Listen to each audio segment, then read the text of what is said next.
Second, you really want to get all this data out, the raw data, into a data warehouse you control. So this might be a BigQuery, a Redshift, a Snowflake, whatever it might be. You might not use it, you might not do anything with it, but you want to have this integration and collect all this data. Because again, if you want to migrate to another tool, doesn't matter what it is, most tools tend to support the import of historical data if you have it.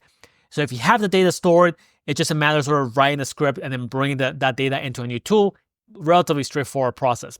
And third, you really want to build skills around working with data. So there's some custom things that you might see in any given tool around how you build reports and how you slice them. It all kind of boils down to SQL at the end of the day. They're all kind of built in this sort of pseudo SQL approach.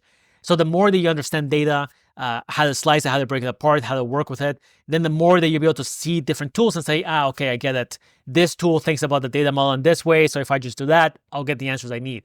And you want to do that within your company. At least a handful of people within your company become really good with data. So you become less attached to tools and just more flexible as you work with that raw data that you've been collecting from a great taxonomy. You can sort of take it into any tool and then make the most out of it.